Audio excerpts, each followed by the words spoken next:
12 years in the past, the tale of Naruto unfolds with the existence of a spirit fox known as the Nine Tails. This formidable creature launched an assault on the shinobi village of Konohagakure, claiming the lives of all who dared to oppose it. In a stroke of good fortune for the village, a courageous ninja succeeded in sealing the essence of the Nine Tails away, sacrificing their own life in the process. This valiant shinobi was none other than the fourth Hokage, the esteemed defender of the village hidden in the leaves. In the present, we're introduced to a boy named Naruto Uzumaki, a prankster often stirring up trouble throughout Konohagakure, his latest stunt being graffiti on the Hokage rock.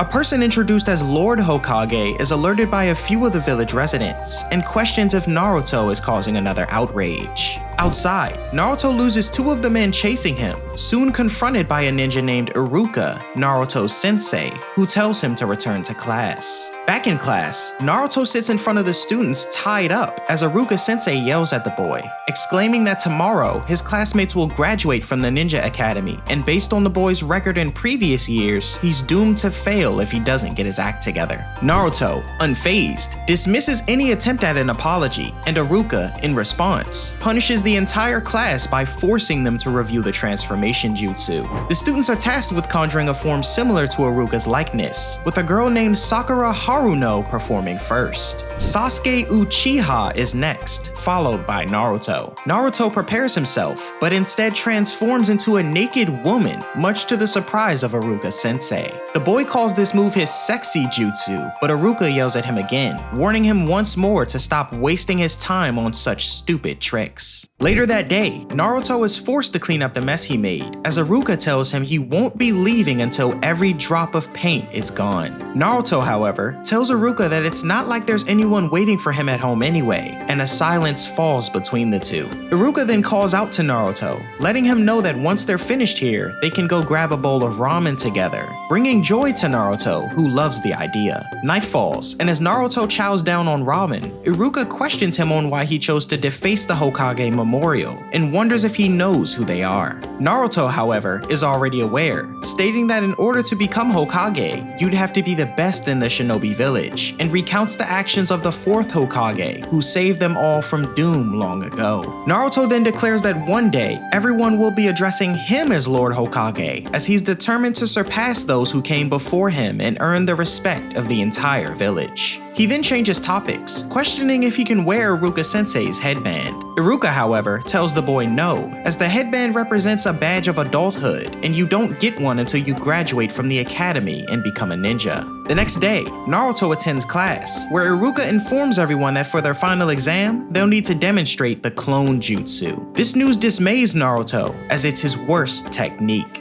The boy, however, steps up to the plate and attempts a clone jutsu, but fails miserably as Iruka declares his failure. Another teacher known as Mizuki attempts to persuade Iruka to let Naruto slide just this once, but undeterred, Iruka refuses, noting that every student is required to perform this technique to pass, and Naruto didn't manage to do it correctly. Outside, Naruto sits alone as his classmates celebrate their graduation, a few of them murmuring amongst themselves that Naruto is a failure and can never become a ninja given his true nature. As the boy prepares to leave, he runs into Mizuki sensei as Iruka and Lord Hokage watch from afar, the Hokage asserting that they need to speak immediately. Later, Naruto and Mizuki share a heart-to-heart, the latter explaining to Naruto that Iruka's a tough teacher given his parents died when he was young, and everything he's accomplished he did alone, with hard work and discipline. He goes on to say that Iruka is being tough on Naruto in hopes of helping him to grow strong, but Naruto can't shake the feeling of having wanted to graduate. Mizuki then reveals a secret he's been keeping to Naruto, and as night falls, Iruka sensei daydreams, reminiscing on his conversation with Lord Hokage about Naruto, and briefly flashes back to the rampage of the Nine Tails 12 years ago. Iruka, having been a young boy at the time, was removed from the battlefield by another ninja, unable to save his parents who were still fighting the demon. Suddenly, his thoughts are interrupted as Mizuki appears at Iruka's door, panicked and explaining that Naruto has somehow found out about the village's sacred scroll and stole it, much to Iruka's surprise. Now alone in the forest, Naruto opens the scroll he stole, determined to master the clone jutsu. Meanwhile, a group of village ninja are also aware of Naruto's act, noting that this time, the boy has gone too far. They mention that the scroll is so dangerous that the first Hokage sealed it away, and if it's misused, it could be deadly. Lord Hokage then orders his men to find Naruto, and the group take off. Iruka-sensei, also intent on finding Naruto, wonders where he might have gone, while Mizuki, with an evil grin, tracks down Naruto, determined to kill him and take the sacred scroll for himself. Time passes, and Naruto, out of breath, is confronted by Iruka. Relieved that Naruto has been using this time to hone his skills, Iruka listens as Naruto declares that he'll prove his abilities, leaving his sensei no choice but to let him graduate. Naruto tells Iruka that Mizuki told him about the sacred scroll in hopes of improving his chances of becoming a ninja. And suddenly, Iruka pushes Naruto as a bunch of flying kunai impale the teacher into a nearby hut. Atop a tree, Mizuki, having thrown the kunai, demands Naruto to hand over the scroll, much to his confusion. Iruka, however, advises against this, warning Naruto to protect the scroll with his life. Iruka goes on to say that the scroll is more dangerous than he could imagine, and exclaims that Mizuki used Naruto because he wants the scroll for himself. Mizuki tells Naruto that Iruka is just trying to scare him, and realizing the implications of what's about to be revealed, Iruka attempts to silence Mizuki. Mizuki, however, questions Naruto on his knowledge of the nine-tailed fox incident 12 years ago, stating that their village was sworn to secrecy ever since that day. Naruto is confused, and the villain goes on to explain that it's only natural the boy wouldn't know, as part of the secret was making sure that everyone knew about it except Naruto. Naruto questions Mizuki on what the big secret is, prompting him to reveal that the nine-tailed fox was sealed inside Naruto. This revelation shocks Naruto as Iruka yells for Mizuki to stop, but he persists, stating once again that Naruto is the fox spirit that destroyed the village, and the one who murdered Iruka's family. He says that the fourth Hokage trapped and bound Naruto in his current form, and since then, he's been made a fool of by everyone in town. Mizuki recalls Naruto being hated everywhere he goes, and alludes to Iruka hating him as well. At the same time, Iruka ponders on Naruto's upbringing, noting that he never knew a parent's love, and was shunned by the village ever since birth. Mizuki attempts to kill Naruto with a large shuriken, prompting Iruka to jump in and take the blow instead. Naruto wonders why Iruka would do such a thing for him, and his teacher, thinking on his own loneliness as a child, is aware that Naruto's nonchalant attitude was nothing more than a facade to hide his loneliness and pain. Iruka breaks into tears, telling Naruto that he knows he was hard on him despite everything he's been through, and begs for his forgiveness, noting that he should have been a better teacher to him. Naruto, however, takes off further into the forest without a word, Mizuki then mocking Iruka, predicting that the boy will likely use the sacred scroll to take revenge on the village. Removing the shuriken from his back,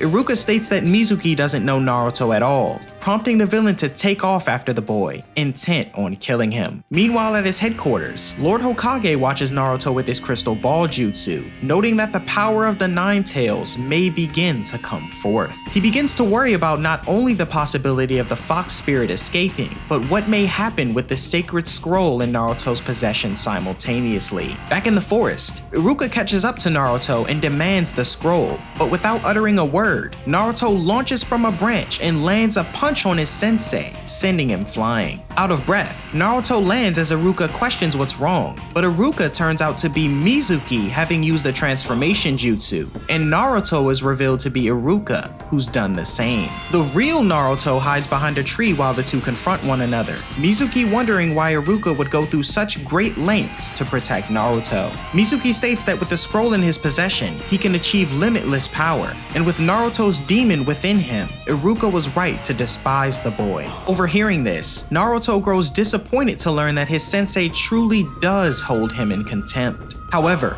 Iruka speaks up, stating that he surely hates the nine-tailed fox, but not Naruto, and says that he's an excellent student. He goes on to say that the boy works with all his might, and despite everything he's been through, his trials and tribulations have given him empathy, as he knows what it is to be in pain. Iruka declares the boy more than just a demon fox, more than just a monster, but a citizen of the village hidden in the leaves, Naruto Uzumaki. Having heard enough, Mizuki readies his shuriken and prepares to land the final blow to Iruka, but is suddenly halted as Naruto delivers a swift kick to the man's face, sending him crashing to the ground. Mizuki slowly rises, and Naruto, resolute, demands the villain to stay away from his sensei, otherwise he'll kill him. Confident in his own victory, Mizuki relishes the challenge, and Naruto reciprocates, stating that he'll give back any damage he receives 1,000-fold. Naruto then demonstrates his 100-man shadow clone jutsu, much to the surprise of Mizuki and Iruka. Overwhelmed, Mizuki watches as the Naruto surround him and they all launch in, giving him a merciless beating. As the dust settles, Mizuki lies unconscious as Iruka watches in amazement, noting that his student has certainly improved, and thinks that he wouldn't be surprised if he one day managed to be better than any Hokage who's come before. With an air of pride, Iruka notes that he has a surprise for Naruto. Meanwhile, the sun rises as the village ninja argue amongst themselves concerning Naruto's location, but Lord Hokage reveals himself, confidently asserting it won't be long until his return. Closing and opening his eyes, Naruto watches as Iruka dons him with a headband symbolizing his graduation, offering to take him out for ramen to celebrate. In response, an emotional Naruto jumps into his sensei's arms, now a certified shinobi ready to take on the challenges ahead. Later, Naruto is preparing for his official profile photo as a ninja, but decides to make it unique by crafting a goofy expression. However, the Hokage isn't pleased with Naruto's choice and instructs him to retake it. Shocked, Naruto argues with him, though the Hokage remains unmoved. Unable to convince him otherwise, Naruto resorts to his sexy jutsu, which catches the Hokage off guard. Naruto is surprised the technique worked on him, but they aren't alone. A young academy student, Konohamaru, barges in to attack the Hokage, but trips. Ibisu, Konohamaru's mentor, appears soon after, and Konohamaru accuses Naruto of tripping him. Naruto grabs Konohamaru by his shirt and roughs him up, prompting Ibisu to assert that the boy is assaulting the grandson of the honorable 3rd Hokage. Disregarding this, Naruto hits Konohamaru as he would any other kid, surprising the boy, who's used to special treatment. Later, as Naruto heads home, he notices Konohamaru trailing him, trying to hide. Impressed by Naruto's perceptiveness, Konohamaru excitedly questions if he can become his apprentice. Naruto accepts and begins by explaining chakra and how it's essential for ninja techniques, but Konohamaru, showing off his knowledge, describes it as a mix of body and spirit energy. Naruto then decides to teach Konohamaru the sexy jutsu, and as a test, instructs him to transform into a lady from the village. Konohamaru tries, but his attempt is clumsy, resulting in a messy transformation. As they practice, Naruto repeatedly attempts risky moves, leading him to getting caught and beaten up while Konohamaru escapes unscathed. Ibisu, meanwhile, is anxiously searching for Konohamaru, wary of his proximity to Naruto, who he refers to as the nine-tailed fox. Sitting in the forest, Konohamaru confides in Naruto, explaining how everyone sees him only as the Hokage's grandson, but not for who he truly is. Like Naruto, he reveals that he's determined to become Hokage so people will know him personally. Naruto sighs, telling him that it's not an easy title to achieve, but asserts that in order for Konohamaru to become Hokage, he'll have to get through him first. Meanwhile, Iruka Sensei finds the 3rd Hokage atop the roof of his headquarters, inquiring if Naruto has resubmitted his ninja ID photo. Their discussion soon turns to Naruto's recent status as a genin, ready to face the challenges that lie ahead, though the Hokage expresses lingering doubts about whether others will stop looking down on him. He notes that those aware of the nine-tailed fox sealed within Naruto may continue to view him as a monster, despite the 4th Hokage's intentions. The 4th Hokage had hoped Naruto would be seen as a hero for the sacrifice he made as a newborn, yet many villagers still regard him with fear and suspicion, worried that the nine-tailed fox may one day re-emerge. Back in the forest, Naruto and Konohamaru's conversation is interrupted by Ibisu, who orders Konohamaru to resume training with him. Konohamaru defies his mentor and, to prove his skill, successfully performs the sexy jutsu. Ibisu dismisses the technique as crude and unworthy of a gentleman like himself, and attempts to drag Konohamaru back to the village with him. Provoked, Naruto summons 20 shadow clones, each performing the sexy jutsu, overwhelming Ibisu and causing him to fall back in defeat. Afterward, Naruto advises Konohamaru again about the difficulty of becoming Hokage, though Konohamaru, inspired by Naruto's spirit, declares them rivals. Naruto agrees and asserts that they'll one day battle for the title of Hokage, parting with a smile as he walks back to his house, silently reflecting on their budding rivalry. The next day, Naruto is eager to attend his first briefing as an official ninja. For breakfast, he has a cup of ramen with milk and profoundly wears his newly earned headband. Naruto is already there, grinning with pride, though a boy named Shikamaru questions whether he actually passed. A girl named Hinata, however, watches from afar, quietly pleased that Naruto graduated. Naruto notices Sakura arrive and immediately shows interest, but Sakura has her eyes only on Sasuke. She approaches Naruto's seat, seemingly nice, but shoves him aside to sit next to Sasuke, sparking an argument amongst the girls over who should sit beside him. At the same time, many adult ninja are with the third Hokage, observing Sasuke, who's revealed to be the last surviving member of the Uchiha clan. One of the ninja in particular, though, is more focused on Naruto. Frustrated with all the attention he's receiving, Naruto stands on the desk and glares at Sasuke. Just as their animosity toward each other reaches its peak, someone accidentally bumps Naruto forward, and to his horror and everyone else's, he ends up kissing Sasuke. As a result, the girls' outrage leads to Naruto being soundly beaten up. Iruka finally begins the meeting, explaining that the new first-level ninjas, otherwise known as Genin, will be divided into teams of 3 led by a Jonin instructor, or elite ninja, with each group balanced in skills and abilities. While Sakura and Ino both hope to be paired with Sasuke, he prefers to be alone, not wanting to be held back. Naruto wishes to be paired with Sakura, but dreads being on Sasuke's team. Yet, fate aligns them in Team 7, leaving Naruto thrilled to be with Sakura, but frustrated to be stuck with Sasuke. Sakura is equally conflicted, happy for Sasuke's presence, but disappointed by Naruto's. The 8th team includes Hinata Hyuga, Kiba Inuzuka, and Shino Aburame, while the 10th team comprises Ino Yamanaka, Shikamaru Nara, and Choji Akimichi, who already exhibit a bit of friction. As they break into the afternoon to meet their teachers, Sakura searches for Sasuke to eat lunch with him. Naruto invites her to lunch, only to be called annoying. Spotting Sasuke eating alone, Naruto decides to ambush him. Their scuffle catches the attention of Team 10, who watch their clash unfold, with Sasuke ultimately emerging victorious, or so it seems. Later, when Sakura finds Sasuke, she confides her disdain for Naruto, whom she finds clueless and irritating. She even opens up about her affection for Sasuke, edging closer to kiss him. Meanwhile, the real Sasuke, tied up and frustrated, is nearby. Naruto had defeated him using the Shadow Clone Jutsu, revealing that the Sasuke with Sakura is Naruto in disguise. Yet, just as Sakura moves in, Naruto gets a sudden stomach ache and dashes off. The real Sasuke arrives shortly afterward, asking Sakura about Naruto. They discuss Naruto's loneliness and the absence of his parents, leading Sasuke to call Sakura annoying when she disrespects Naruto. Later, Sasuke runs into Naruto and questions how he caught him off guard, prompting Naruto to attempt the Shadow Clone Jutsu again to prove his superiority. However, Naruto's clone army also suffers from stomach aches, resulting in another chaotic dash to the bathroom. As Sasuke walks off, Sakura reflects on her earlier harshness and begins to understand Naruto a little better.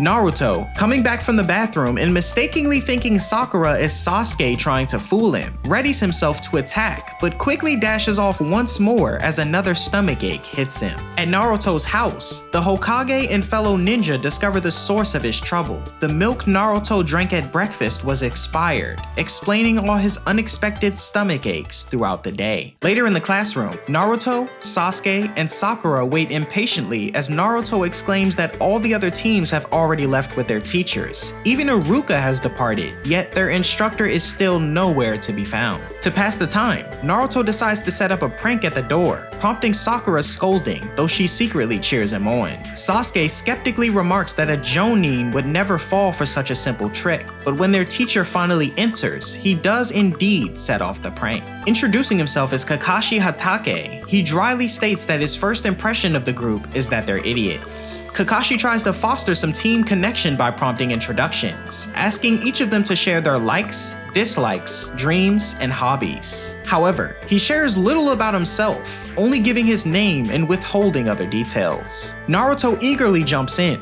sharing that he loves ramen, especially Ichiraku ramen, and despises waiting the 3 minutes for it to cook. His hobbies involve eating and comparing different ramen types, and he declares that his dream is to become Hokage and gain the village's respect. Sakura, with an obvious hint, implies her admiration for Sasuke while openly admitting her dislike for Naruto. Finally, Sasuke's introduction is brief. He states he dislikes most things, has few interests, and his dream, or rather future reality, is to revive his clan and kill a certain person. Kakashi wraps up the introduction and announces that they'll be doing survival training first thing tomorrow, revealing that only 9 out of the 27 recent graduates will officially be accepted as genin, and the other 18 will be weeded out and sent back to the academy. He further explains that the chance of failing is a whopping 66%, much to the surprise of everyone. Before leaving, Kakashi cautions the trio not to eat breakfast tomorrow, as the training could make them nauseous. Early the next morning, they meet at the training grounds on an empty stomach as instructed. After a long wait, Kakashi arrives late once more and sets a timer, explaining that the objective is to obtain one of the 2 bells tied to him by noon. Whoever fails will be tied to a log and watch as he eats lunch, and the team quickly realizes that at least one of them will not get a bell and will be sent back to the academy. Kakashi explains that any weapon is allowed to take the bells, and one must be prepared to kill him in order to succeed. Naruto, however, doubts that they'll have much trouble given the teacher failed to dodge a simple prank yesterday, prompting Kakashi to undermine the boy's abilities as a ninja, much to his irritation. Naruto angrily charges in before Kakashi gives the signal to begin, prompting the Jonin to demonstrate his superior speed and strategy, catching everyone off guard. Kakashi finally tells everyone to start, and the survival training begins. Naruto, unlike a typical ninja who conceals their presence, boldly challenges Kakashi head-on, prompting Kakashi to mention a form of hand-to-hand combat known as taijutsu, and pulls out a book. He casually remarks that reading won't impact his performance, all while Naruto prepares to strike. None of his attacks land effectively, and Kakashi swiftly appears behind Naruto, preparing a technique that Sakura notices from afar. He uses a taijutsu move called 1,000 Years of Death, which involves a 2-finger thrust upwards, sending Naruto flying in pain into the water. Sakura and Sasuke watch, visibly unimpressed, while Naruto, recovering from his fall, climbs up, determined to prove himself. He creates numerous shadow clones to attack Kakashi, a high-level Jonin technique that previously helped him defeat Mizuki. Impressed, Kakashi assumes Naruto can't maintain the technique for long and still considers him a poor student. Surprisingly, one clone restrains Kakashi from behind, giving Naruto an opening for a punch. However, in a split second, Naruto accidentally punches one of his clones, mistaking it for Kakashi. This leads to a chaotic brawl between his replications, as Naruto assumes Kakashi has disguised himself. In actuality, Kakashi escaped using a substitution jutsu, leaving Naruto to fall for a trap when he spots a bell lying on the ground. Kakashi reappears, using this moment to remind Naruto that ninjas need to think beyond the obvious. Sasuke, observing a chance to attack, launches a barrage of shuriken directly at Kakashi, appearing to hit him dead on as Naruto declares it overkill. However, Kakashi uses another substitution jutsu, alerting Sasuke that he now knows his exact location. Sakura worries for Sasuke's safety, leading her to blow her own cover in the woods. Kakashi skillfully appears behind her and casts a genjutsu, or illusion technique, causing her to envision Sasuke lying as if severely wounded, his body covered in kunai. This horrifying vision causes Sakura to faint, unable to handle the sight. Meanwhile, Sasuke relentlessly attempts to reach the bells, coming close enough to earn Kakashi's recognition for his skill. Determined to prove himself, Sasuke uses the fireball jutsu, releasing a burst of flames toward Kakashi. However, Kakashi evades the attack using the earth-style headhunter jutsu, disappearing underground. Reaching up from below, Kakashi grabs Sasuke's leg, dragging him partially into the ground, and declares declares his superiority. When the timer finally goes off, Kakashi sternly tells his 3 students that they're all being dropped from the ninja program, much to their shock. Sasuke attacks in a fit of rage, though Kakashi easily overwhelms him. He explains that their failure came from a lack of teamwork, and points out that while there were only 2 bells, the group's real purpose should have been to test who would be willing to sacrifice their own position for the sake of the team. Kakashi goes on to say that one who puts themselves before their team can lead the others to failure, demonstrating by pretending to threaten Sasuke's life if Sakura refuses to kill Naruto. Kakashi then walks over to a nearby stone memorial, explaining that it bears the names of all the heroes who lost their lives on missions, including his closest friends. Yet he offers the group one final chance at redemption, instructing the trio to consider their actions over lunch. However, he explicitly forbids Sakura and Sasuke from sharing their food with Naruto, otherwise they'll be dropped from the program for sure. As they begin their meal, Sasuke and Sakura, moved by Naruto's obvious hunger, decide to share their food with him despite Kakashi's orders. The moment Naruto accepts a piece of food, Kakashi appears out of nowhere, threatening to fail them all for disobeying his instructions. In a powerful moment, the 3 declare their loyalty to each other as a team and show no remorse for their actions. Pleased with their decision, Kakashi reveals that they have in fact passed the test. The 3 are astonished, questioning how this could be. Kakashi explains that previous teams have failed because they chose to follow orders at the expense of their teammate, while true ninjas must see through deception and prioritize the well-being of their comrades. United as a team, the trio look toward the future, excited for their first real mission tomorrow. The next day, Team 7 are busy with their training, beginning with the mission to capture the lost pet named Tora. Their next task includes babysitting the chief counselor's 3-year-old, grocery shopping, and other mundane errands. Naruto, frustrated with these pointless missions, begins to whine, prompting a scolding from Iruka-sensei. The 3rd Hokage takes this opportunity to explain the purpose of missions, detailing that villagers frequently request tasks which are divided by difficulty into levels A, B, C, and D. He elaborates that tasks are assigned based on ninja ranking. A-level missions are for Jonin, B and C are for Chunin, and C and D are for Genin. Despite the explanation, Naruto continues to grumble, so the Hokage assigns their team a C-level mission to act as bodyguards for a visitor. They soon meet a rather grumpy, tipsy bridge builder named Tazuna, who rudely insults Naruto. Tazuna introduces himself as a bridge construction expert, and the team is tasked with protecting him on the way to a destination known as the Land of Waves. On their way, Tazuna continues to irritate Naruto, making him even angrier, while 2 strangers observe the group from above, filled with malicious intent. Sakura questions if there are any ninja in the Land of Waves, and Kakashi replies that there aren't, though nearby countries may have hidden ninja villages with military power equivalent to that of a nation. Because the Land of Waves is small, it doesn't have its own village of ninja. He goes on to describe the 5 hidden villages in the lands of fire, water, lightning, wind,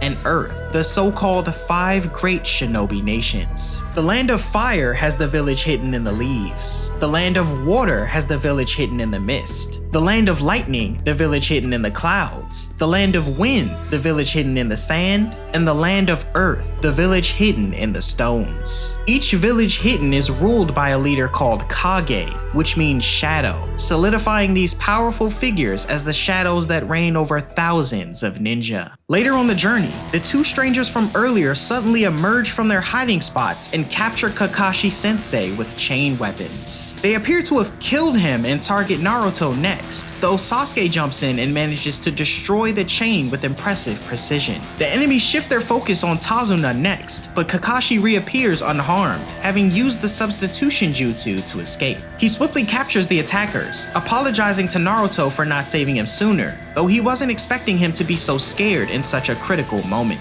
On the flip side, Sasuke remained calm and composed. Even Sakura stepped in to protect Tazuna with her life. Sasuke teases Naruto for his uselessness, but their exchange is interrupted by Kakashi, who informs Naruto that he's been cut by one of the ninja with poisonous claws, and that he'll have to open his wound in order to get rid of it. Kakashi reveals that the attackers were the Demon Brothers, Chunin from the village hidden in the mist. He explains he knew about their ambush and noticed a puddle earlier, a strange sight as it hadn't rained for days, and deduced something suspicious. Deciding not to intervene initially, he wanted to observe their true target, Tazuna. Angered by the deception, Kakashi confronts Tazuna for not disclosing the mission's true danger, revealing that it's ranked far higher than a C level, possibly beyond a B level. While Sakura suggests retreating, Naruto insists on continuing the mission, determined to protect Tazuna. To prove his resolve, he drives a kunai into his hand and declares that with this blood, he'll guard Tazuna with his life. Kakashi examines Naruto's hand, noticing it's strangely already beginning to heal. With this, he assumes that the ability is coming from the nine-tailed fox. Meanwhile, in another location, the man who hired the demon brothers grows anxious over their failure. His ally, the formidable ninja Zabuza Momochi, demon of the hidden mist, assures him that he will personally finish the job. The group continues their journey by boat through the dense mist into the land of waves. Kakashi questions Tazuna about the two ninjas who attacked earlier, warning that if he doesn't share everything, the mission will end once they reach the shore. Tazuna finally opens up, revealing that the wealthy shipping man, Gato, is after him. Though Gato officially operates a shipping company, he secretly runs an underground network for drug and illegal goods trafficking with the help of hired ninjas. About a year ago, Gato set his sights on the wave country, taking control of the ship routes, which has now given him a monopoly. The only way to break Gato's grip on the country is to complete the bridge Tazuna is working on, revealing his true reason for returning. Kakashi questions why Tazuna hid these details, and Tazuna explains that his homeland is extremely poor and unable to afford a higher ranked mission. He adds that abandoning the mission upon reaching the shore would almost certainly lead to his death before he could even reach his home. Given no other choice, the team agrees to continue protecting Tazuna, though Kakashi cautions that any further attacks may be of Jonin level skill, rather than the Chunin or Genin level enemies they faced so far. Later trying to act confident, Naruto throws a kunai into the forest, narrowly missing a snowshoe rabbit. Kakashi finds this suspicious as the rabbit is in its winter color, meaning it must have been raised indoors to serve as a substitution jutsu. Meanwhile, hidden in the trees, the rogue ninja Zabuza observes the group, noting Kakashi's presence as the renowned copy ninja of the Leaf Village, also known as Kakashi the Sharingan. Suddenly, a large blade hurtles toward the group, marking Zabuza's dramatic entrance. Naruto attempts to step in, but Kakashi orders him and the rest of the group to stay close to Tazuna and protect him at all costs, warning them that Zabuza is a high-level threat. For the first time, Kakashi raises his headband to reveal his Sharingan eye. Sasuke explains to the team that the Sharingan is a powerful dojutsu, an eye-based ability that allows its user to see and comprehend any genjutsu, taijutsu, and ninjutsu, and reflect the attack back at the attacker. Zabuza confirms the explanation, going on to state that the Sharingan can analyze an opponent's technique and copy it to the smallest detail. Kakashi's use of the dojutsu surprises Sasuke, who had always believed the Sharingan was unique to certain members of his Uchiha clan. Zabuza declares his intent to kill Tazuna, prompting Team 7 to protect him. With this, Zabuza immediately powers up his hidden miss jutsu, covering the surrounding area in thick fog. Kakashi warns his team that Zabuza is known as the Silent Killer for his ability to take lives in a single, precise strike. He notes that the Sharingan can't completely neutralize his attacks, and tells everyone not to lower their guard. As the mist thickens and the battle intensifies, Zabuza eerily names parts of the body that could kill on contact if targeted. The air grows heavy with chakra as both Jonin prepare to clash, causing Sasuke to feel as though life is being squeezed out of him, even entertaining the thought of ending his own life to escape the overwhelming pressure. Kakashi, however, snaps him out of it, guaranteeing the survival of him and everyone else. At that moment, Zabuza suddenly appears between Tazuna and the team. Kakashi rushes over and stabs him, but the Zabuza they see is merely a water clone. The real Zabuza appears behind Kakashi and slices him in half, only to realize that this Kakashi is also a water clone. The true Kakashi then appears behind Zabuza, holding a kunai to his throat, seemingly ending the fierce battle before it even began. The battle between Zabuza and Kakashi appears to be reaching its conclusion, but just as it seems over, Zabuza reveals he created a second water clone, appearing behind Kakashi to attack again. Kakashi manages to dodge Zabuza's initial sword slash, but isn't quick enough to avoid a follow-up kick from Zabuza's momentum, which sends him crashing into the river. Zabuza, aiming to finish the fight, moves into strike, but is briefly hindered by spikes Kakashi had cleverly placed. Effortlessly clearing the obstacle, Zabuza jumps into the river, turning the water intended by Kakashi to conceal his position into an advantage for himself. Zabuza sneaks up behind Kakashi and traps him in a water prison jutsu, immobilizing him. With Kakashi trapped, Zabuza creates another water clone and confronts the young Genins, taunting them by declaring that they aren't true ninjas. He strides up to Naruto, kicking him aside and knocking off his headband before grinding it into the ground underfoot. Kakashi tries to urge Naruto and the others to take Tazuna and flee, but Sasuke, realizing Zabuza could easily track them down, decides their only option is to free Kakashi. Charging at Zabuza, Sasuke is swiftly defeated, leaving Naruto next in line. Though initially afraid, Naruto looks down at the hand in which he made his vow, remembering the struggles he endured to reach this point and his promise to protect his friends. Naruto charges towards Zabuza, only to be easily kicked aside once more. However, it becomes apparent that his goal was to retrieve his headband, symbolizing his dedication. Determined, Naruto declares to Zabuza that he'll be Hokage one day and dares him to remember his name for his kill list. He grabs the attention of Sasuke for a plan he's come up with, though Zabuza laughs and mocks the two for pretending to be ninjas, claiming that when he was their age, he had already killed numerous foes. Kakashi explains that long ago in the Hidden Mist Village, graduation for ninja students involved a lethal fight to the death against their classmates. Without cause or hesitation, a young Zabuza, who wasn't even a ninja at the time, approached the class and took the lives of 100 other students. Zabuza recalls that time with satisfaction,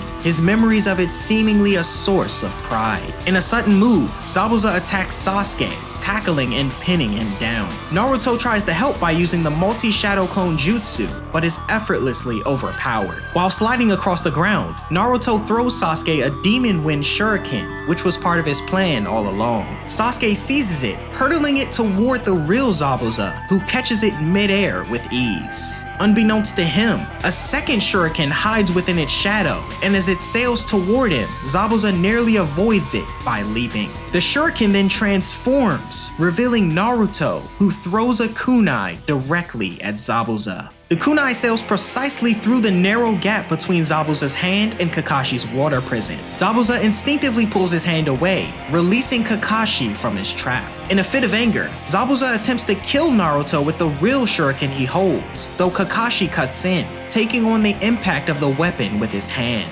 Elated, Naruto realizes his plan worked. Using his shadow clone jutsu to mask the transformed shuriken, he hadn't intended to defeat Zabuza directly. Instead, he left one clone behind, transforming himself into a demon wind shuriken, which he threw to Sasuke. Sasuke utilized his own technique, and Naruto concealed himself in the shuriken's shadow until he was close enough to shatter Kakashi's water confinement. With Kakashi freed, the battle resumes between him and Zabuza, escalating as they each rapidly perform a series of hand signs to summon the water-style Water Dragon Jutsu. As the two formidable water dragons clash, Kakashi, mirroring Zabuza's every move, flawlessly replicates Zabuza's jutsu with his Sharingan. Zabuza, now thoroughly unnerved, notices that Kakashi is not only copying his techniques, but also finishing his thoughts. Kakashi then performs the water-style Giant Vortex Jutsu, overtaking Zabuza, who was on the brink of completing it himself. The enormous water surge sends Zabuza hurtling into a tree, leaving him reeling as Kakashi follows with a hail of shuriken. Startled and disoriented, Zabuza demands to know how Kakashi can anticipate his actions. Kakashi cryptically replies that Zabuza's fate is sealed, but suddenly, two shurikens slice through the air and impale Zabuza, hurtled by a mysterious, faceless figure. Kakashi approaches, assessing the situation, and concludes that Zabuza has been killed. He identifies the masked stranger as a tracker ninja from the Hidden Mist Village, tasked with tracking down and eliminating rogue ninjas. The tracker thanks the group for weakening Zabuza, which enabled him to finish the job, and takes custody of Zabuza's body. Naruto, visibly upset, grapples with the idea that someone as powerful as Zabuza was defeated by a seemingly young tracker ninja. As the tracker departs with Zabuza's body, Kakashi, exhausted, suddenly collapses. Kakashi is taken to Tazuna's house to recover from the strain of using his Sharingan. When he awakens, he's greeted by Tazuna's daughter, Tsunami, and informs her that it will take at least a week before he can move normally again. Team 7 gathers around their sensei, and the group discusses the mysterious masked boy they encountered. Kakashi explains that this boy is part of the elite tracking unit of the Hidden Mist Village, and his mask is a symbol of belonging to the Anbu Black Ops or Inferno Squad. These elite shinobi are responsible for erasing all traces of rogue ninjas' bodies, preventing powerful secrets like ninjutsu techniques, chakra knowledge, or special medical treatments from falling into enemy hands. Kakashi uses himself as an example, explaining that if he were killed, someone could analyze his body and potentially steal his Sharingan, which could then be used against his home village. Meanwhile, the tracker ninja appears to start the process of destroying Zabuza's body, but instead revives him, revealing he's actually Zabuza's ally. Removing his mask, the once believed tracker is introduced as Haku, and Zabuza reveals he was only put into a temporary death-like state to avoid suspicion. Though Zabuza is weakened, he's eager to face Kakashi again, vowing to crush him next time. Back at Tazuna's house, Kakashi begins to sense that something about Zabuza's death felt off. After careful thought, he realizes it was all a ruse, surprising Team 7 with his insight. Kakashi further explains that tracker ninjas are trained extensively in human anatomy, so inducing a death-like state using acupuncture needles is well within their capabilities. Naruto is thrilled to hear that Zabuza is still alive, eager for another chance to defeat him. Sakura, however, questions how they'll prepare to face Zabuza again, given Kakashi's current condition. Kakashi reassures her, affirming that he can still train Team 7, and notes their impressive progress, particularly Naruto, who seems stronger and more confident. Their conversation is interrupted by a young boy with a pessimistic attitude, introduced as Tazuna's grandson, Inari.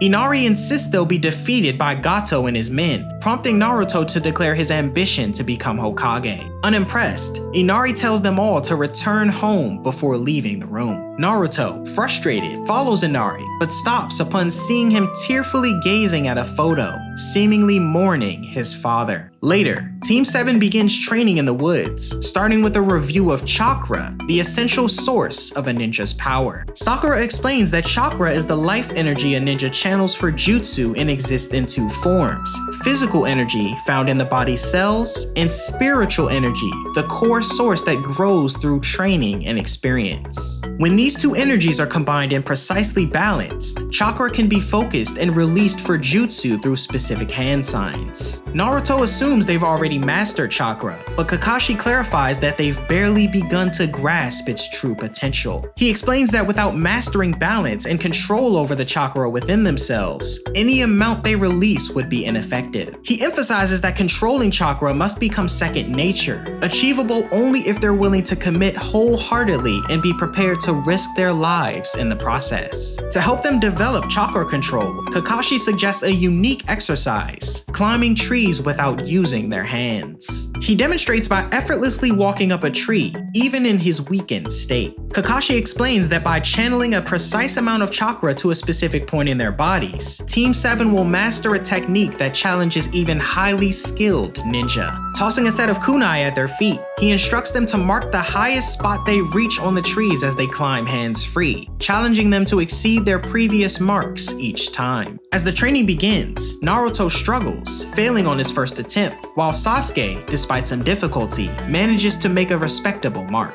Surprisingly, Sakura perfectly controls her chakra on the first try, reaching a significant height, much to everyone's astonishment. Kakashi playfully critiques Naruto and Sasuke, recognizing that their larger larger chakra reserves make control trickier than it is for Sakura. Motivated by the challenge, Naruto and Sasuke push themselves harder in training. Meanwhile, back at their hideout, Zabuza and Haku are interrupted by Gato, who arrives with 2 of his henchmen. Gato berates Zabuza for his failure to kill Kakashi, provoking Haku's ire as he glares at the remark. When Gato reaches towards Zabuza, Haku swiftly intercepts him, gripping his arm with bone-crushing force. Gato's henchmen rush to his aid but are easily overwhelmed, nearly killed by their own weapons in an instant. Gato retreats, warning Zabuza that he has one last chance to complete the mission. Unbeknownst to Gato, Zabuza had planned to kill him, but Haku's intervention allowed Gato to escape virtually unscathed. Haku explains that Gato's death would only attract more enemies to their location, and with that, Zabuza returns to rest. Meanwhile in the woods, Team 7 continues their training and chakra control,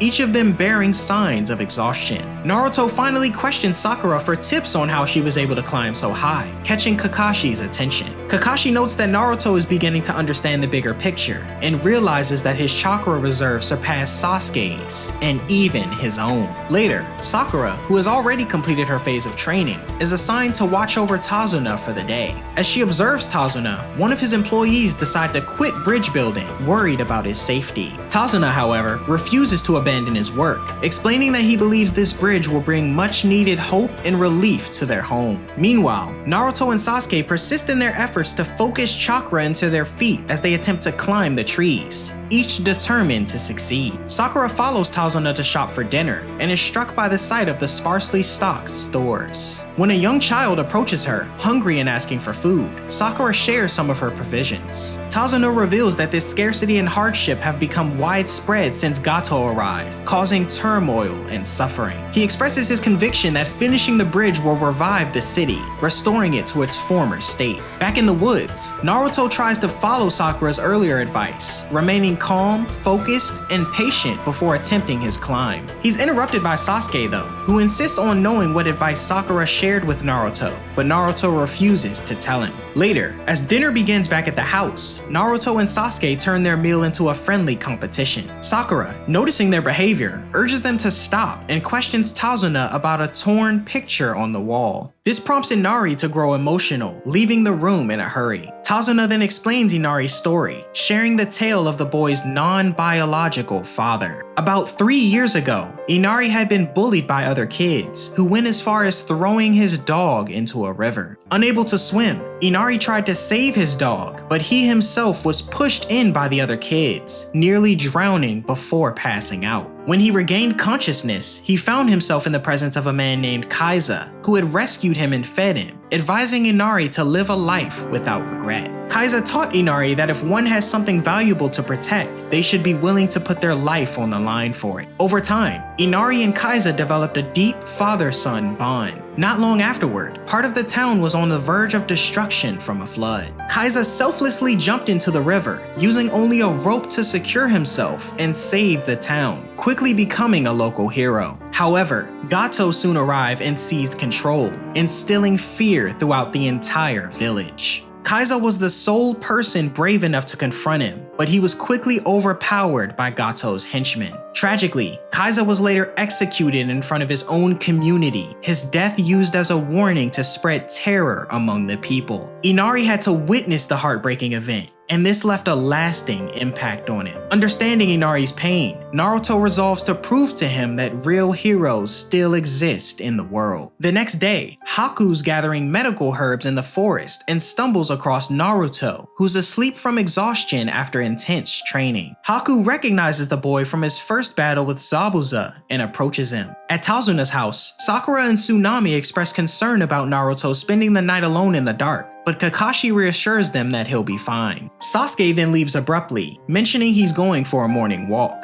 Meanwhile, in the woods, Haku, initially appearing as though he might harm Naruto, instead gently wakes him and greets him warmly. After exchanging pleasantries, Haku listens as Naruto declares that he's training to grow stronger. Mistaking Haku for a girl, Naruto tries to impress her. The two begin discussing Naruto's dream of becoming Hokage to prove his worth to his village and friends. Haku then questions whether Naruto's efforts are solely for his own improvement or if he's driven to protect those dearest to him. When Naruto appears uncertain, Haku explains that a person gains true strength only when they have someone precious to protect, a sentiment Naruto eagerly embraces. Haku expresses his belief in Naruto's potential, confident that his strength is steadily growing. He hints that their paths will cross again someday, and just before leaving, he reveals to a surprised Naruto that he's actually a boy. Sasuke then arrives, scolding Naruto for missing breakfast. Later, Kakashi and Sakura set out to find Naruto and Sasuke when a kunai suddenly lands in front of them. Looking up in surprise, they see Naruto, who has finally gained enough control over his chakra to reach the top of the tree. Naruto, however, collapses from exhaustion but is caught by Sasuke, who has also mastered his chakra control. Meanwhile, Zabuza continues to recover, regaining his strength to Haku's satisfaction. That same evening, Naruto and Sasuke complete their training, having surpassed their previous efforts. The two return to Tazuna's home, triumphant yet utterly worn out, especially Naruto, who appears visibly drained. Acknowledging their hard work, Kakashi assigns them the responsibility of guarding Tazuna the following day. Inari, disturbed by Naruto's exhausted state,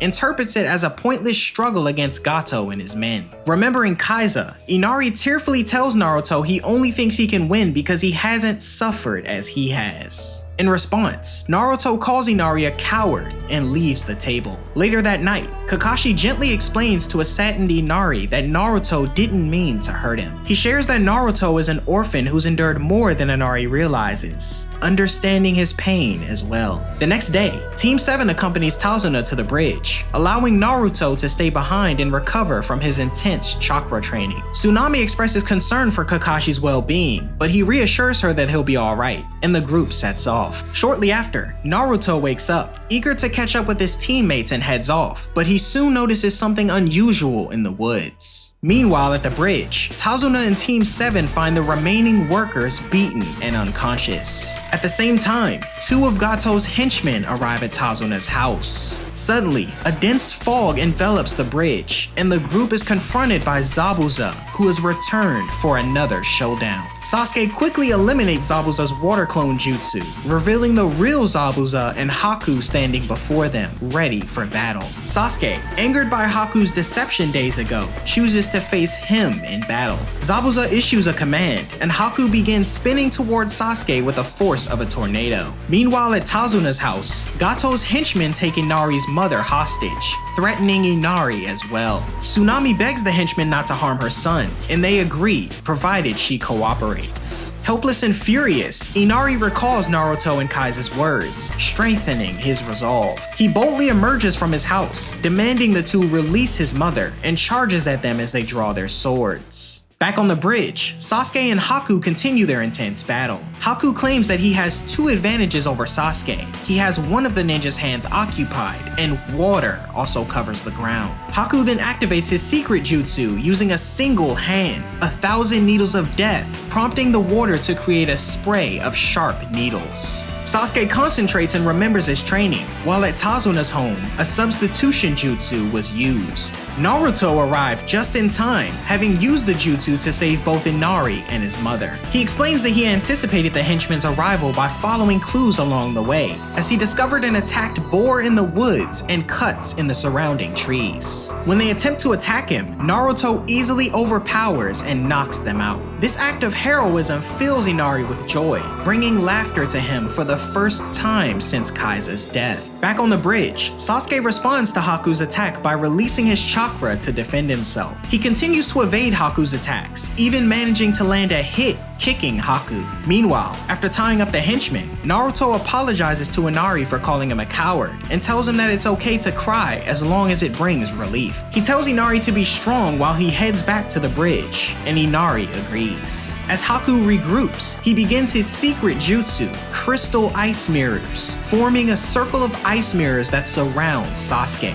Haku places himself inside a mirror as his reflection appears in each one, making it impossible for Sasuke to pinpoint his enemy. Kakashi rushes to help Sasuke, but Zabuza blocks his path. Trapped alone, Sasuke is repeatedly struck by Haku's attacks from the mirrors. Sakura tries to help by throwing Sasuke's kunai to him, but Haku catches it mid-air. At that moment, a shuriken appears and knocks Haku out of his own jutsu, breaking the mirror formation. Naruto has arrived just in time, ready to fight. Naruto's entrance immediately frustrates Kakashi, who scolds him for not staying concealed, as it would have been far more advantageous. Zabuza, irritated by Naruto's interruption, hurls shuriken at him, only for Haku to intercept them mid-air with his needles. Haku then tells Zabuza to allow him to handle Naruto in his own way. Meanwhile, Sasuke remains trapped within Haku's crystal ice mirrors, questioning why despite all his cuts, not one vital organ was hit. At the same time, with Kakashi occupied protecting Sakura and Tazuna, he's unable to assist.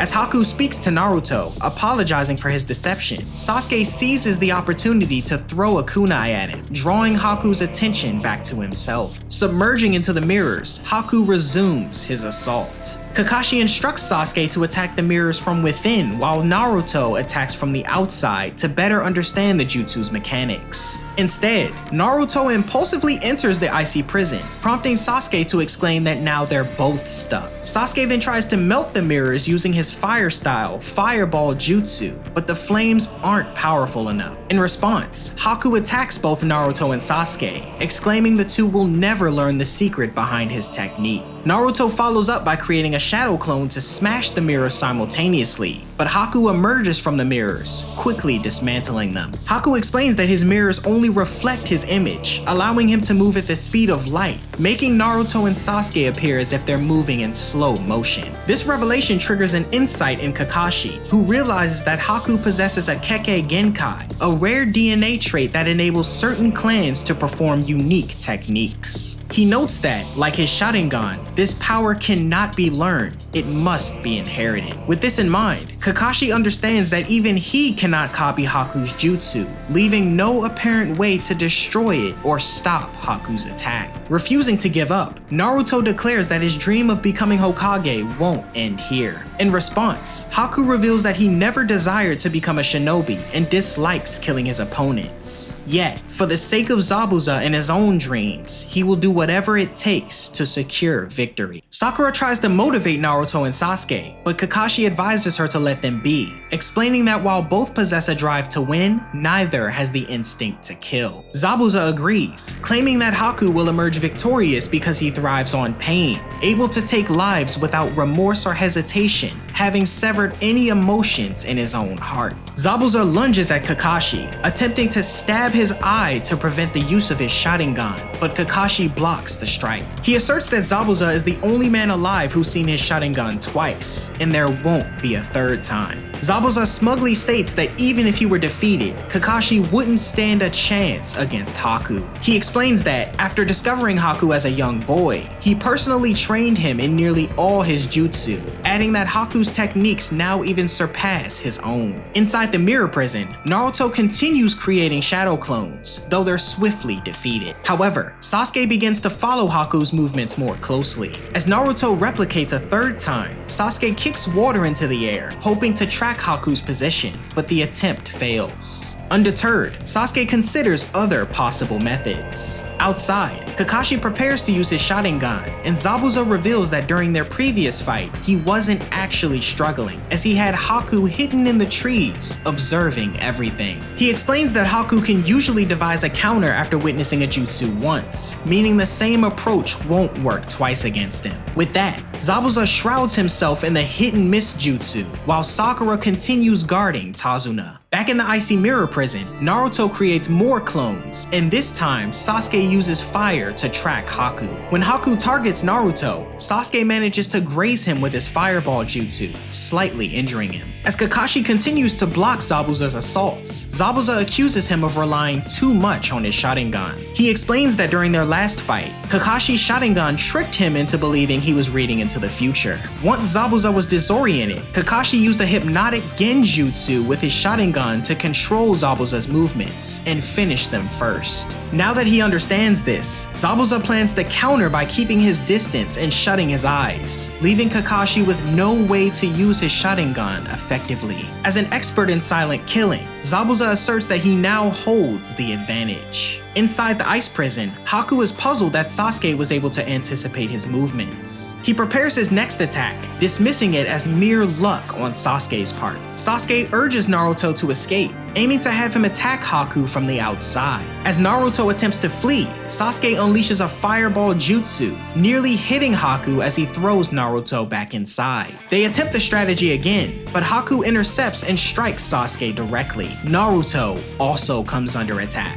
Meanwhile, Kakashi, observing Zabuza's tactics, reminds himself to stay calm and think like his opponent. Realizing that Zabuza would likely prioritize attacking Tazuna, Kakashi tries to intercept, but Zabuza reaches them first. Blood splatters, and Sakura lets out a violent scream. Sasuke and Naruto fear for Sakura's safety, the latter responding by attempting to leave the ice prison, though he's swiftly struck down. Haku realizes he can't afford to hold back against Naruto and Sasuke any longer. Shifting his aim to more vital areas instead of shallow cuts, he attacks with full force, though Sasuke deflects the first assault. Haku continues his efforts, Sasuke swiftly fighting to protect Naruto, who's injured and drained. Determined not to accept defeat despite nearing his chakra limit, Naruto eventually faints. Sasuke, however, continues to fight, shielding Naruto's unconscious body. Certain of his victory, Haku launches another attack, but Sasuke is able to anticipate it. Surprisingly, he successfully activated his Sharingan, now visible in both eyes. Though incomplete, Sasuke knows he can now see through Haku's deceptions. Haku, noting that Sasuke also possesses a Kekkei Genkai, is impressed that he managed to unlock it in the midst of a lethal attack. Recognizing that a prolonged fight could turn against him, Haku decides to target Naruto directly. In response, Sasuke instinctively moves to protect his teammate. Elsewhere, Kakashi took the blow from Zabuza's blade in a last-minute attempt to shield Sakura and Tazuna. Zabuza, laughing, mocks Kakashi's distraction over his students, almost costing him the bridge builder's life. Zabuza remarks that Naruto and Sasuke are likely on the brink of death, while Sakura expresses sorrow at the thought of losing her teammates. Kakashi, however, voices his confidence in their resilience, highlighting Naruto's relentless spirit and Sasuke's status as the heir to the Hidden Leaf's most powerful clan, the Uchiha. This revelation surprises Zabuza, who now understands Sasuke's rapid progress. Nonetheless, he asserts that Haku's skills are unmatched, fully convinced of his victory. Determined to finish their fight, Kakashi charges into the mist to confront Zabuza and bring their battle to an end. Within the ice prison, Naruto awakens to see Sasuke standing before him, barely holding on to life after shielding him from the needles. Confused, Naruto questions why Sasuke saved him, to which Sasuke replies that he isn't sure, briefly reflecting on Naruto's unwavering resolve and his dream of becoming Hokage. With a faint smile, Sasuke admits that he once hated Naruto, prompting Naruto to protest, saying he never asked to be saved. As Sasuke begins to collapse, he murmurs that his brother is still out there, and recalls the promise he made to stay alive until he could face him. He urges Naruto to keep striving toward his dream of becoming the best, leaving Naruto stunned and grief-stricken, believing his friend has just died. Haku reflects on Sasuke's courage and questions Naruto on if this is the first time he's seen a friend die in battle. He then explains that such loss is part of the life of a ninja, but Naruto angrily tells him to shut up. In a fit of rage, he unknowingly taps into the chakra of the nine-tailed fox sealed within him, much to the surprise of Haku. The fox's chakra begins to heal Naruto's injuries and alter his appearance. Both Kakashi and Zabuza sense the sudden surge of energy, with Kakashi wondering if the seal has finally been broken. Zabuza notes that this chakra is stronger than even Kakashi's, and questions where it's coming from. At the same time, Naruto's anger grows, and he charges in to kill. Naruto enters his demon fox mode, attacking Haku with newfound strength. Confused by Naruto's sudden increase in power, Haku is shocked to find that his needles have no effect on him. Meanwhile, outside Haku's jutsu, Kakashi realizes the nine-tailed fox's seal isn't completely broken, but loosened, just a glimmer of its chakra having slipped through to fuel Naruto's rage. In response, Kakashi undoes one of his vest pockets and unveils a scroll, lining it with the blood from his wound and goads Zabuza to finish their battle. Naruto's relentless attacks drive Haku out of the ice prison, hitting him with such force that Haku is left barely able to stand. The ice prison shatters completely, but Naruto charges in, ready to deliver a final blow. Accepting his fate, Haku rises and faces him, his mask crackling and revealing his face. As the mask falls off, Naruto, now recognizing Haku from their encounter in the woods, stops short of delivering the final strike, returning to his senses. Haku, however, urges Naruto to finish him off, provoking him by mentioning Sasuke's apparent death. Naruto lands a punch but ultimately hesitates, admitting he can't bring himself to end Haku's life. Haku pleads, admitting he can't go on after Naruto has shown him how weak he truly is. Haku then opens up about his past, explaining that he was born in a snowy village in the water country. Though his parents were content with their lives, everything changed when his father discovered Haku's Kekkei Genkai, remnants of a history of civil wars among those with special talents. After the war ended, individuals with special abilities went into hiding, as people feared their reappearance would spark further conflict and vowed to kill anyone who possessed such powers. One day, Haku unintentionally revealed his powers while playing, and his father, fearing these abilities, killed Haku's mother and attempted to kill him as well. In a moment of desperation, Haku escaped, but ended up killing his father. Unwanted by everyone afterward, he eventually found a place with Zabuza, the only person who accepted him, to whom he then devoted his loyalty and life. Defeated by Naruto's Demon Fox power and viewing himself as a tool no longer useful to Zabuza, Haku pleads with Naruto once more to end his life. While Naruto and Haku talk, the battle between Kakashi and Zabuza escalates. Kakashi uses his ninja art summoning Earth-released Fanged Pursuit Jutsu, and as Zabuza taunts him, several ninja dogs emerge from the ground, attracted by the scent of Zabuza's blood on his weapons. Kakashi reveals that he allowed himself to be injured earlier to set up this very moment, using the jutsu to lure Zabuza into his trap. Kakashi, now in control, warns Zabuza that he's gone too far in trying to kill him, and condemns his history of betraying his country for money. Determined to end the fight decisively, Kakashi begins gathering chakra in his hand, preparing to unleash a technique independent of his Sharingan, the lightning blade. Zabuza notices the intensity of Kakashi's chakra, so powerful that it becomes visible, much like the Demon Fox's aura that surrounded Naruto. Meanwhile, Haku continues to plead with Naruto, explaining that he failed Zabuza by not accomplishing his mission. He feels he no longer has a purpose, as he didn't fulfill Zabuza's request. At the same time, Inari runs from door to door throughout the Land of Waves, trying to rally the villagers to protect Tazuna in the bridge. However, to his disappointment, the adults are too fearful to get involved. Determined, Inari resolves to go to the bridge alone if necessary. At the bridge, Naruto is confused, insisting that being a shinobi is about more than just mindless killing, but Haku remains resolute. Softly, Naruto admits that they might have been friends under different circumstances, and moves to end Haku with a kunai. However, Haku senses Zabuza's life in danger and blocks Naruto's final attack.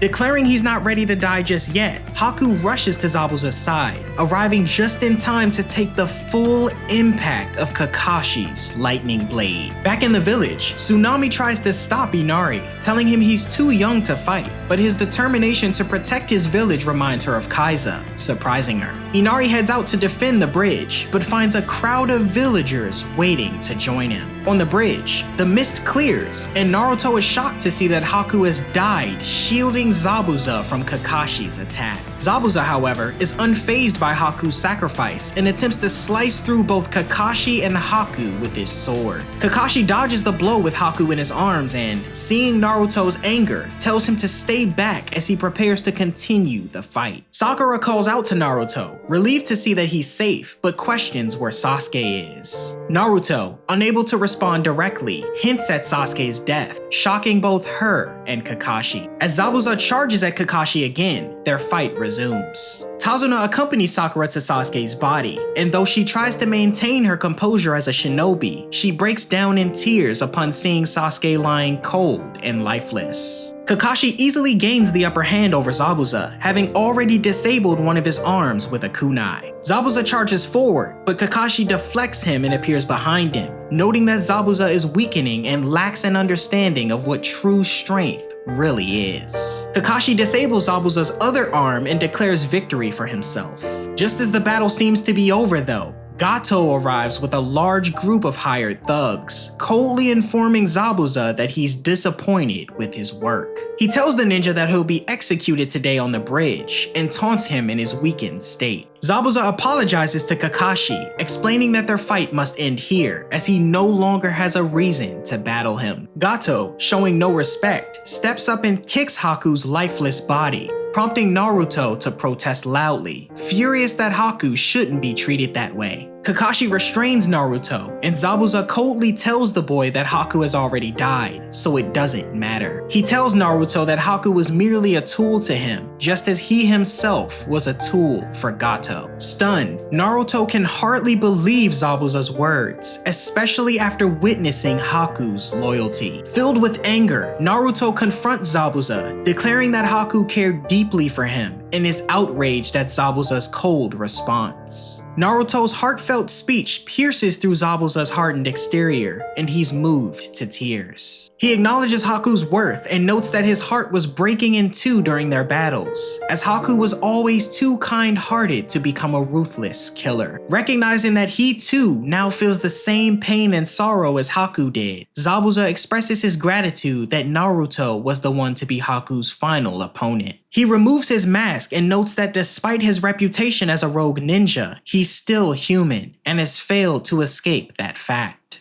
With newfound determination, Zabuza gets a kunai from Naruto, grips it between his teeth, and charges toward Gato. He cuts down several of Gato's thugs blocking his path, sustaining stab wounds but relentlessly pressing on. Breaking through the crowd, Zabuza reaches Gato and drives the kunai through his chest. As the thugs stab him from behind, Gato, weakened, taunts Zabuza, stating he should join his friend in death. Zabuza replies that he won't join Haku in the afterlife due to his own sins, but assures Gato they'll share a place in hell together. Describing the horrors that await them, he slashes Gato repeatedly, sending him falling into the river in fear. Turning back to Haku's body, Zabuza frightens the remaining thugs, who hesitate to attack him again. He bids Haku a final farewell before collapsing, succumbing to his wounds from the battle. Pained, Naruto starts to look away, but Kakashi advises him to keep watching, saying Zabuza deserves respect in his last moments. As Zabuza seemingly passes away, Sasuke regains consciousness, much to Sakura's joy. She informs Sasuke that Haku has died, and when Naruto sees Sasuke alive, everyone realizes that Haku deliberately missed vital areas, sparing Sasuke's life. Just then, Gato's men vow revenge and advance on Kakashi's team, but the villagers arrive in defense of the team and their village. Naruto and Kakashi create shadow clones to make their forces appear larger, causing Gato's men to retreat in fear. The villagers celebrate their victory and freedom, and surprisingly, Zabuza is still alive, requesting that Kakashi move his body next to Haku's to see his face one last time. Kakashi brings him to Haku's side, where Zabuza, with his remaining strength, touches Haku's face, expressing a wish to join him in the afterlife. With that, Zabuza finally passes away, prompting tears from Naruto. Later, as the team buries Haku and Zabuza, Sakura questions if being a shinobi truly means a lifetime of using other people. Kakashi explains that everyone is a tool in the hands of destiny, and says that there's no point in questioning whether it's right or wrong. Naruto, however, vows to never become an emotionless tool and to live by his own path as a ninja. The next day, when the bridge is finally completed, Team 7 prepares to leave, and Tazuna names it the Great Naruto Bridge in honor of Naruto.